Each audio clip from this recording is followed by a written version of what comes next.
Buying your first home is really exciting and, of course, terrifying at the same time. And most first time home buyers don't fail because of money, they fail because of confusion. And if you're looking to buy a house and you're feeling overwhelmed, this episode is for you. Hi, I'm Adam Marshall, and welcome to Ask the Marshall. Thanks so much for joining. This is where every week I touch base and give you market updates and updates in every segment of the market with no fluff, no BS, just straight answers. So, in this one here, when we're looking to go ahead and purchase your first house, it's a really big deal. It's a really big deal. And so, this segment today is not about hype, it's not about pressure. This is just about bringing clarity and confidence to your process and helping you understand where you need to be, where you are, what's happening in the market, and the benefits of owning versus renting. So, buying your first house, of course, is a process. It's not the big leap. It's not something that you want to do blindly. It's something you want to do when you're fully informed and you know what your options are.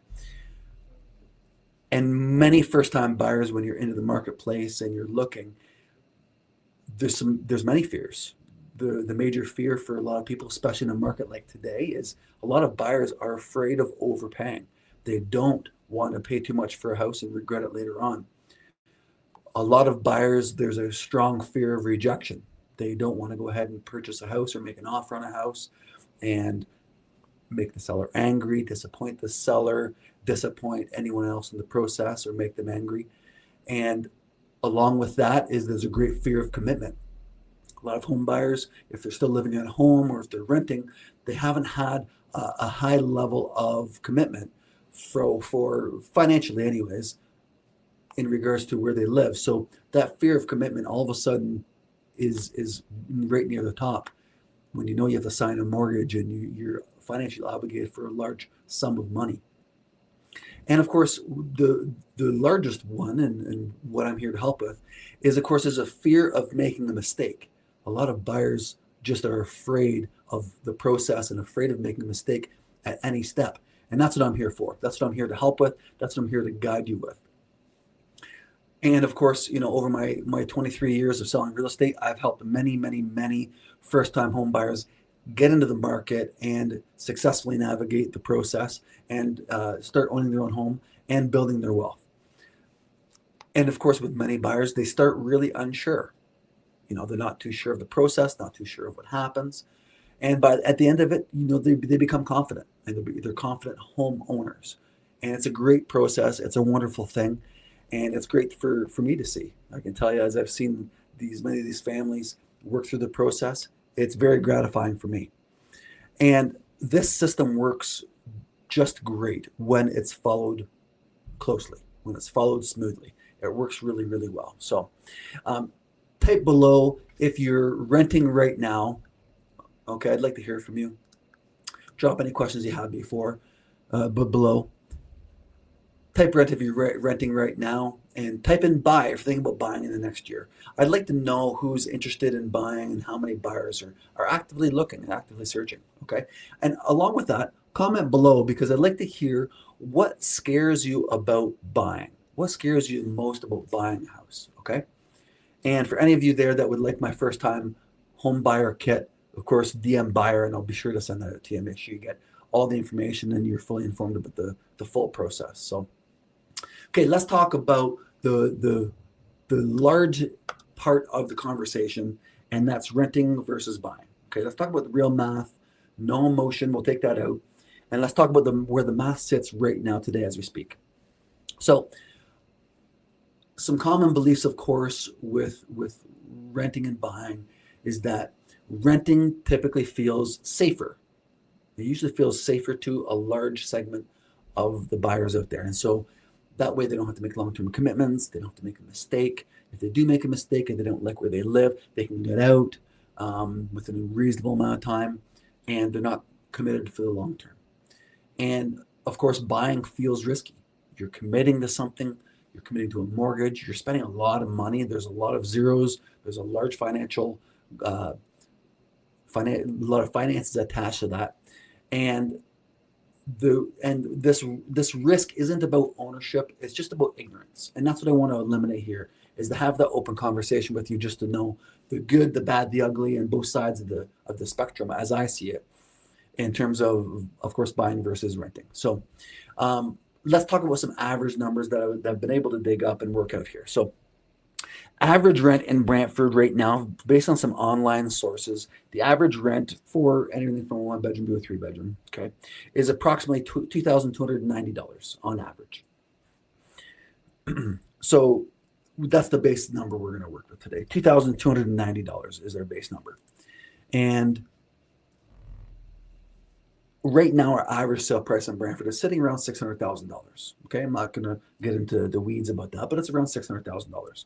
So for our first-time home buyer, okay, the average payment could be, with 5% down, at 4% over 25 years. Okay, the average payment, mortgage payment, will be about $2,998.32. Okay, so that's the payment we're going to be working with today, with 5% down. And if the average buyer does put down 20%, because I have a lot of those buyers that I'm working with now, the first-time buyers putting down 20%, at 4% over 25 years, their average payment is going to be somewhere around $2,524.90. So that's the other number we're going to work with as we work through some of these numbers. Okay. Now, comparing those payments and working through them, if our average rent is $2,290, the difference is about $708 per month if you're putting down just 5%. And so, of course, most people are saying, hey, I'd rather save this $700. I'll invest that. I'll pay off debt. I'll do a bunch of other stuff with that. Great options. Very possible. Could be, if you're actually doing that. And that is one portion of this, as one segment of buyers or consumers that I see. A lot will say they're going to do it, but a lot don't. One major item that I'm a fan of when it comes to a mortgage payment is I view it as a forced savings plan. That's how I've always viewed it myself. When my values have gone up, my values have gone down. I've always viewed that as just a forced savings plan. I know that I'm always doing that, because I know, with this specific example, $1,114 of my mortgage payment is going to pay down principal on the home. So one thing you need to know about me, obviously, I'm in the profession, I'm a realtor, but along with that, I'm obviously, a very strong believer in real estate. I'm a real estate bull, is what I tell everyone. And I'm also an investor. So, but if I know that I'm putting $1,114 a month to pay down my principal, I view that as going into my savings account. And now I know there's naysayers out there. I want to just stop you before you start commenting. I know that you're going to say, yes, but prices are coming down. Yes, but the market's changing. And guess what? The reality is that the market is always changing. The market is always in flux. Okay. And only until recently have we seen the market really increase a huge amount. And then, of course, it's coming down and has softened a lot. We're down about, say, 30% is the general number that I'm using right now. So I get it. But that really hasn't been the common theme with real estate over the long-term curve. Here in Canada, on average, between 3 and 5% appreciation every year on average is where we've sat. Okay, so I view real estate as a long-term investment. So make no mistake about this. I'm looking at real estate as a long-term investment. Now, what does that mean to me? That means minimum 5 years, ideally 10. Okay, so if you're going to commit to it, we're minimum 5, ideally 10 years. And in my experience, over those time frames, I've been able to work through some of my mortgages. I've been able to pay down the mortgage a good amount of money. And with many of my amortizations, it's been about 50%. I've been able to pay them down. And with that, when I get those terms, end of the 5 or especially the end of the 10, I have a good chunk of built up equity that I can do something with, and I have more options, i.e., once again, my savings. Okay, that's some of the money I can move forward in my next house. And I've helped hundreds and hundreds of families do the exact same thing, work the exact same process. And of course, you have to remember, you got to live somewhere anyways. No matter where you are, you got to live. And so knowing that and understanding that, you're not going to avoid the payment. Okay. Anyone that has kids, anyone who has many financial obligations, you have to live life. You're not going to avoid the payments. You're not going to avoid buying the vehicle. You're not going to avoid all these extra payments that do come up in life. And in my view, rent and of course mortgages are a large part of that. So once we're planning for that, we understand that that is a given. Then you have a choice. Do you want to pay rent to a landlord like me? I love great tenants, by the way. I'm looking for more great tenants. Do you want to go ahead and pay a landlord and put money in his pocket every month, or do you want to put it in your own? And these are some of the fundamental questions and fundamental principles that I think you have to ask yourself, and I think that you have to operate on. So I'm not here to convince you. I just want to talk about, have an open conversation about it, and talk about some pros and cons. So what rent does give you? Well, rent does give you some comfort. It will allow you to live there with any major breakdowns. They're not going to be part of yours. You don't have to worry about that. But what the one big negative that I see is that it gives you zero equity. You're not building any equity in the home over time. So you don't have that. And you're going to have annual rent increases. In most cases, unless you get a landlord that doesn't increase rent, which is pretty rare, but your rent is going to go up every single year, like clockwork. And by the way, if you're one of those renters and you happen to live in a house that was built after 2018, your rent could go up by any amount at any time, annually. So that doesn't make me feel very comfortable. I can tell you that if I own a property, that doesn't make me sleep well at night. Okay. And of course, what the ownership does give you is it gives you stability. You know where you're going to be if you have, depending on your mortgage. But if you're like me, you choose on average a 3 to 5 year term. I know that for the next 3 to 5 years, that's my payment. It's not going to fluctuate. It's not going to change. So it gives me that stability. And like I mentioned before, it gives me that equity build. The pay down on the mortgage, I'm building the equity up in the home. And that's something that I count on for sure. And I plan on building. And it gives me those long-term options. It gives me those long-term options where I can take the built-up equity, I can sell it, I can roll it up into another property, I can move up, move sideways, or one major benefit is I can take some of the equity out and I can go buy a second home. I can go buy an investment property. I can go buy a cottage. I can go move it into another asset like that will only snowball and only build month in, month out in my favor. So that's how I view that. And this is where the power really is, and where the power is in owning real estate. And when I say it gives me more options, these are the more options that it gives me. Okay. If you have any comments or any questions, please DM me or please post them down below. I'd love to hear from you. Okay. Just drop them down below. Okay. Now, there's some hidden costs in terms of waiting to buy. Some of those hidden costs, of course, there's rising rents. We know that rents, we see it every day. Rents have been going up. Some rents have settled down, but some of the properties that are in high demand, they're still rising or they're holding very firmly. There's lost equity. The more you wait, you're losing out on the equity built up in your home. Now, right now, I will tell you that interest rates are historically fantastic. And for my examples that I've used here, I'm using about a 4% interest rate, which is about in the mix of where I'm looking at some of my lenders. Sometimes you can get cheaper, some will be a little bit more, but around 4% is where you're going to be for a purchase, or for refinance for that matter. But when you're working through this, the rent is going to go up. So we're locking in our payment. We'd like to keep that consistent, at least for the near term. For 3-5 years, like I say, is the average. You lose it on the equity. Okay, you're not getting the equity build up. You're not paying the house off. You're not going to be able to take that equity and move it into another asset class to have it work for you, work harder for you. You can't pass it on to your kids. One thing I always remember, one thing that I always remind people of when you're thinking about purchasing real estate and investing in real estate in general, my view of that is that when I purchase a piece of real estate, just think about how you can change your grandkids' lives with that. So even if it's just your own home to live in, and you never plan on selling, you keep that forever. Just think about how down the road you can change your grandkids' life with the value that you're building. We look at older countries throughout the world. We look at Europe, and there's many homes that have never changed hands on the open market. They've been in the family name for hundreds of years, and probably for the foreseeable next 100 or so years, it's going to be in the same family name. They just pass it from generation to generation, and people keep on passing it down.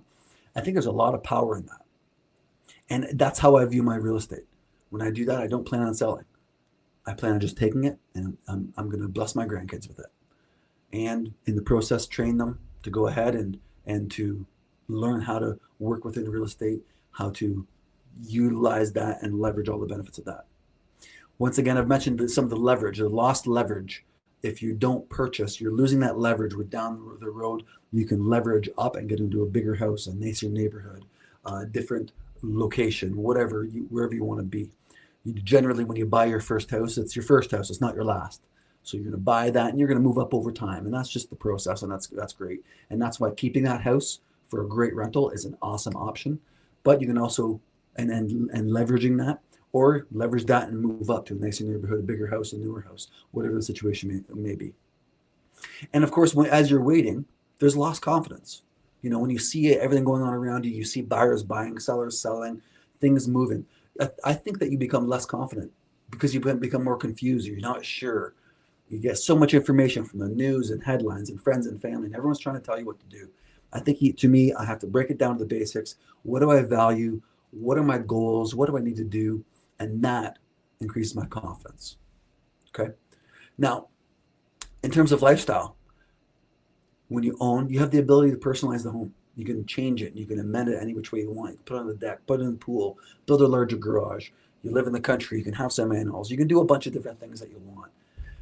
And it adds a tremendous amount of stability for you and your family. You know where you're going to be for the next long term, hopefully. And it gives that level of stability where I know some people that they rent and they move on a regular basis, and they move their entire family. And to me, I was born and raised in the same house for my whole life until I bought my own first house. And so I like that stability. I think that stability is important for the family structure. I think it was important for my financial structure. And that's once again how I view that. And for me, there's some predictable housing costs over time. I know what my mortgage payment's going to be. I know what some of my expenses are, my insurance and my taxes. I understand what a lot of these are going to be. So this is this is my comfort zone, and this is what I recommend. All these benefits that I've just briefly mentioned here. Okay, so let me just pose a question to you. Would you rather pay rent for 5 more years, or would you rather own something that's going to grow with you, own something that's going to build an equity, own something that you can make your own, own something that you can hand down to your children or grandchildren, or improve their lives down the road? Post your comments below. I'd love to hear from you. Love to know what some of your perspective is. Okay. So there's some myths in the marketplace. A lot of buyers think that you need 20% down. That's not true. A lot of buyers think that you need 20% down to purchase your first house or a house, and that's just not true. I can get you into your first house now, a second house for that matter, in many cases, with 5% down. Just 5% down, I can get you into your first home. So calculate that, whatever that may be. You and I can even work the numbers backwards and figure out, what you can afford and what that number looks like. But for just 5% down, I can get you into an awesome house, a house that you can start to build your own equity and have all these great benefits with. A lot of buyers, also another myth that's out there, is a lot of buyers think that they need perfect credit to buy a house. That's not true either. I've got lots of buyers that I'm working with now. Lots of people I'm helping to get refinanced in the home that they're in, and you don't need perfect credit. So, your credit score, ideally, if you're above 640, 650, that's ideal. Okay, I can get you into pretty well any lender and recommend you to any lender that I have, and I know that they can get you a mortgage. But I have some lenders and some buyers that I've been able to get financed through some of the lenders and relationships that I have with lower credit scores than that. Okay, there's a wide range of funding out there, and there's not just one type of person that is out there. Majority of home buyers actually are on the lower end of the spectrum for credit score, but there's a product out there for you. That's very possible, and that's there. And of course, one myth is that a lot of buyers will say, "I know when I'm ready." and that's a myth. I think that you have to look at it and set your goals, and don't wait too long. Don't wait till you necessarily get married. Don't wait till you necessarily have children. Don't wait until that next phase of your life. I think that adds to confusion because there's just a greater financial um, challenge ahead of you. I think you should jump in right away. That's what I did. So, right, wrong, or indifferent, whatever you may believe, I got my first house as soon as possible. And I've really benefited from that.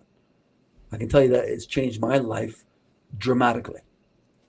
I wouldn't be where I am today financially if it wasn't for that first house and buying it at the time that I did. My only regret that I have is I wish that I bought it sooner. That's the only regret that I had, or that I have. Okay.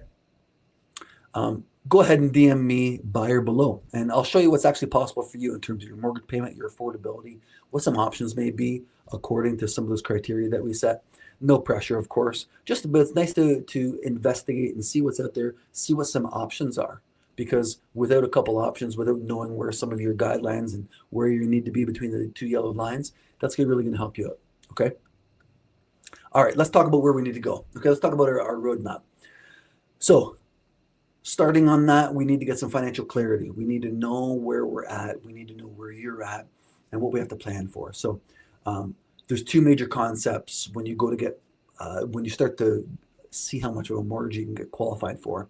There's a pre-qualification that exists out there. What that is that you would talk to your bank, you talk to your lender, and they will just get some of the minor information from you without producing any formal documents from your bank or your latest taxes or your employer.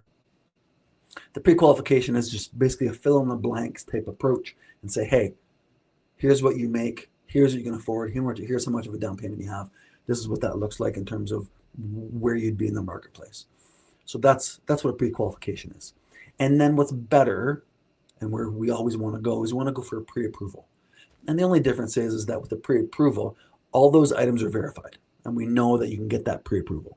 Okay. Now, some banks don't do pre-approvals like they used to. They do soft pre-approvals, but checking your credit is a must. Making sure your documents that you need and you require are in place. Okay. Some people that are out there, they're looking to get in the market. You may be divorced, maybe separated. Those are important documents that we have to have in place typically to satisfy lenders, things like that. That's where that real pre-approval comes in. Okay. Once we know those numbers, I want to be able to give you some confidence. I want you to know where you're at and to be able to be comfortable in terms of, hey, do you have that down payment that's required? If not, let's put together a plan to help you get there over the next 6 months, a year, 2 years, 5 years, whatever's possible for you. Okay. And I always find that once we know a lot of these numbers and we can peg a lot of these together, there's obviously no pressure, there's no timeline, but we can stop guessing about where it's going to be, and we know the numbers, and that's going to relieve a lot of your stress. That's going to make the process a lot smoother. They're not going to have anything that you're wondering about, anything that you don't know about. All the numbers and all the information will be set out in front of you and set out before you. Okay. As a first-time buyer, there's a lot of programs, a lot of incentives that are available to you. Okay. Now, this is on an individual basis, but just breezing over a few of them. There are first-time home buyer incentives, and that would be you get land transfer tax deductions. That is the big one that gets used. There's HST, GST reductions or grants that you can receive for that if you're buying a new house. There's a lot of great programs out there. If you're not using the first-time home buyers plan, that's a really good one. I recommend you do that. I can explain it to you more in depth in a later episode, but they're a great program if you don't have that. I encourage you to look into that and get signed up for that, get prepared for that.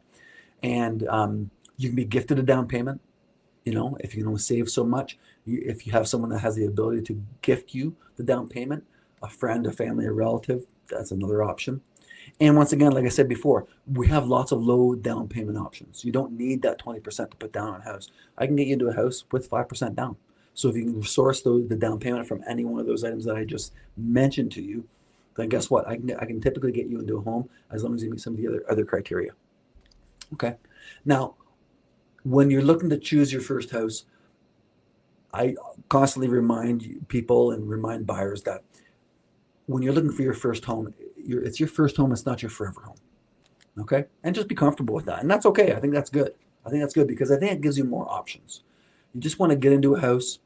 You want to start paying down the house, building your own equity.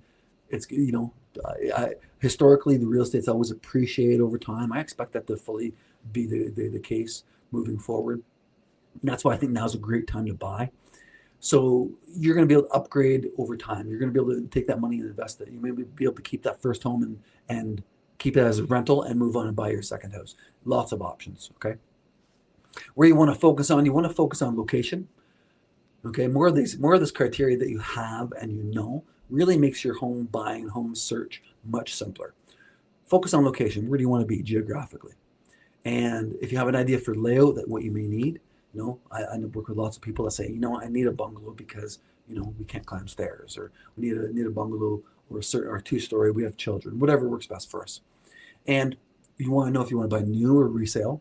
That's helpful. There's lots of new home options right now. There's a lot of motivated new home buyers right now, by the way.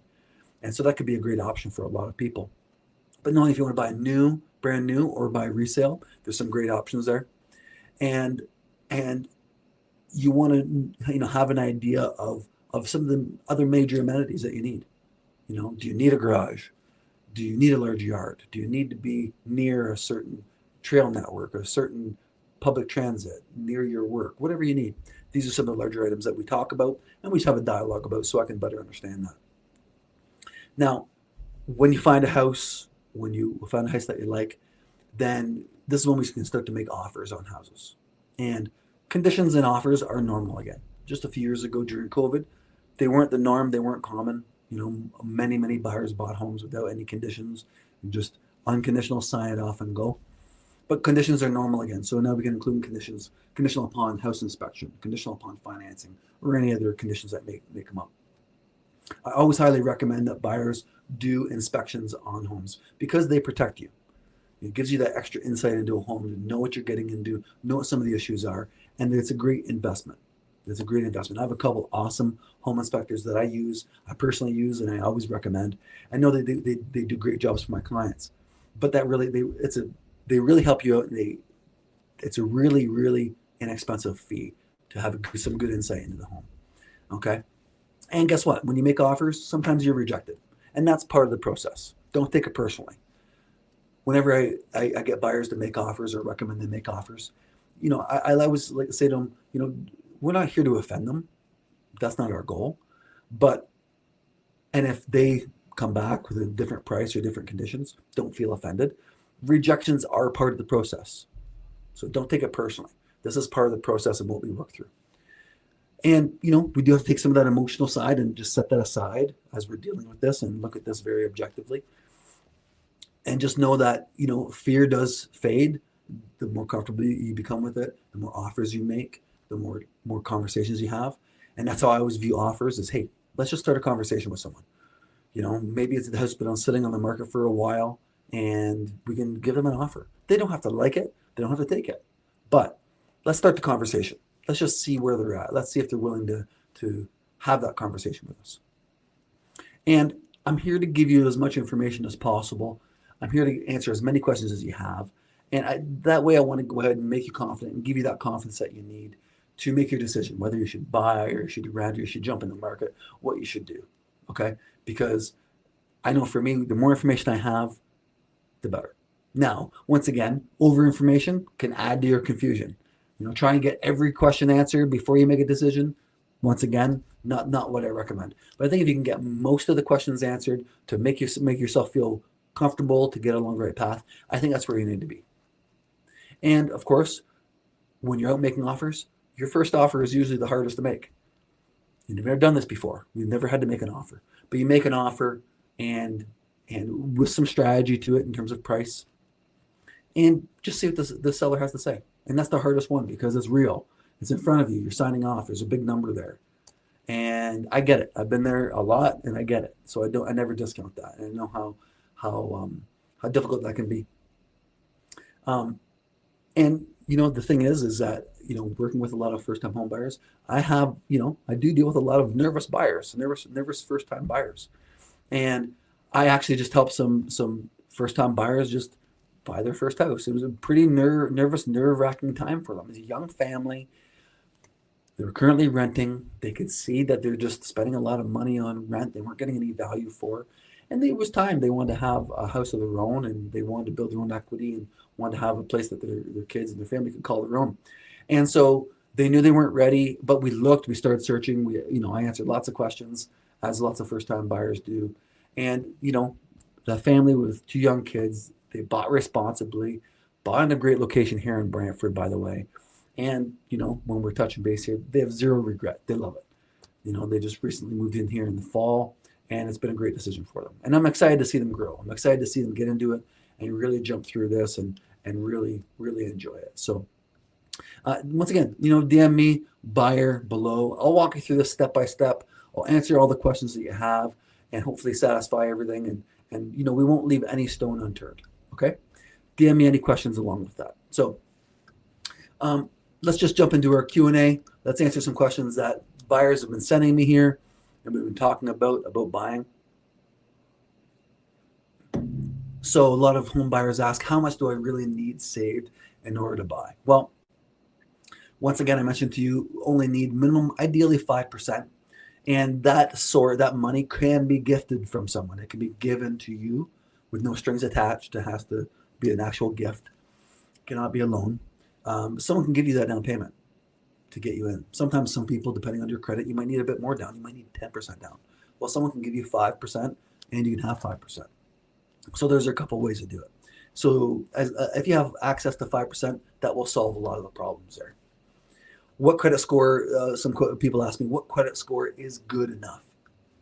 Well, ideally, if you can get over 650 on your credit score, your beacon score, if you can get above that, then I can get you into pretty well any mortgage that you'd like with any lender and with any broker. If it's less than that, then we're going to have to be a bit more selective oftentimes. Or sometimes if you're there and you say, hey, Adam, I'm self-employed. I can't get a mortgage. That's not true. I can get you a mortgage. Okay. There are lenders out there that love self-employed people and the rates are great. So even if you're self-employed, that's not a problem. I can get you to a good mortgage and get you into a house. That's not a problem. Sometimes people ask me, or I hear lots of comments. People say, is now a bad time to buy? They'll ask me, is now a bad time to buy? And so for me, once again, I tell people, I think now is a great time to buy. It's an awesome time. We haven't seen lower prices like this in a number of years. The prices have settled. And based on my examples here that I've mentioned, the rent is almost approximately where the average mortgage is going to be for the average buyer. And we all know that if you're renting a house and a larger house, your rent is well over $3,000 a month. So I'm just using averages. But of course, as the prices have settled, that $600,000 house that I used in my example, that's giving you a lot more house than, say, I think that $2,290 worth of rent gets you.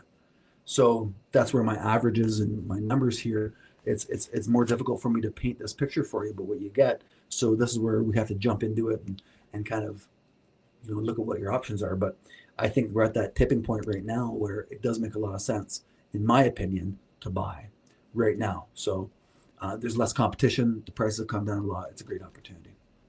A lot of buyers I know are afraid of, and they would say, well, what if I make a mistake? And that's true. I mean, what if you make a mistake? Well, you can't let that hold you back in life. You can't let that hold you back about getting married. You can't let that hold you back about, having kids or changing jobs or getting into a career. You can't let that hold you back. You have to do it. And then there's only one way to find out. So for me, my life has been blessed immeasurably by purchasing and owning real estate. So that's what I recommend. I don't think it's a mistake. I think that you're going to understand and you'll know how great it is. And you're going to see how much that's going to bless you and your family down the road. So I think that purchasing now is an awesome time to do it. And I think you'll find in the short term, it's certainly not a mistake. And if you want to sit down, get together, I'll map out your plan with you. And I think we can paint the picture together and see what that really looks like for you. And then you can decide if it's going to be a mistake for you or not. You can weigh all your options. And of course, the most common question I get right now is, should I wait for prices to drop? Well, one thing I always tell the clients that I work with is that my crystal ball is broken. And I've never been good at timing the market. So don't try to time the market. If you have a crystal ball that works, great. Let me know. I could use it. I like to borrow it for a bit. But I think with the data that I'm looking at, and I pay close attention to this, the data that I'm looking at and where I see the market at and I see interest rates at, I think now is the time to buy. Where the interest rates are, where the prices are, I think this is a great time. And where I know that these rents are when I research it. So I think now is a great time to buy. I don't think you need to wait for prices to drop. And I don't think they're going to drop. I don't. I think I've mentioned in some of my previous episodes, if you check that out, I think the houses where the prices are dropping and always will drop in any market compared to the average price. And that is houses that are not in good condition. They're in poor condition. They will always sell for a discount, obviously. So just know that that's what that is. And I think prices are a great bargain right now. So thank you so much for that. Any questions you have, please, once again, comment below, drop your questions below. I'd love to be able to hear from you. I'd love to be able to get your questions answered in further episodes. You can also text me, of course, anytime, 226-400-7322. Love to connect. Love to answer your questions. So, all right. Something I'd like to talk to you about today, of course, is a great organization right here in our Brantford community that is nearest and dearest to my heart, and that is the Brantford Blessing Center. And if you don't know what the Brantford Blessing Center is, but that is an organization here in town, and they feed people that can't feed themselves. On average, they make meals every single day, and on average, they serve about 150 families. They serve 150 meals per day.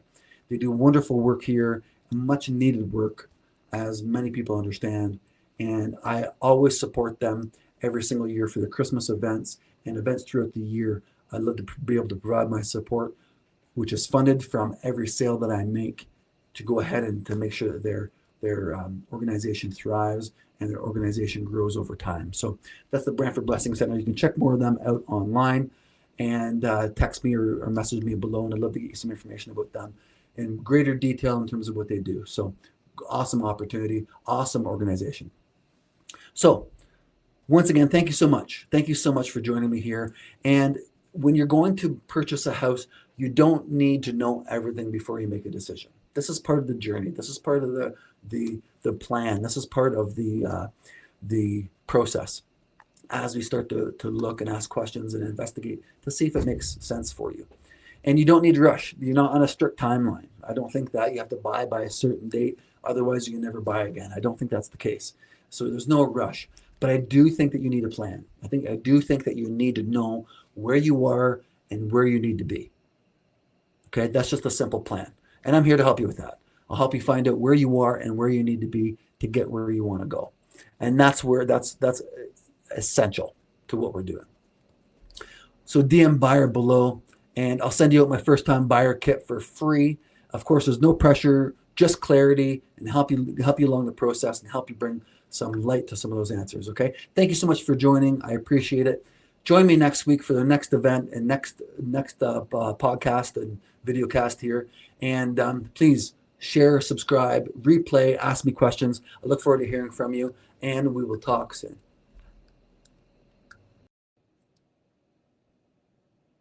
Thank you so much for watching Ask the Marshal Live, my weekly live stream where I answer your questions and give you the real truths and the actual facts of what's happening here in the Brantford, Brant County, and Norfolk area markets.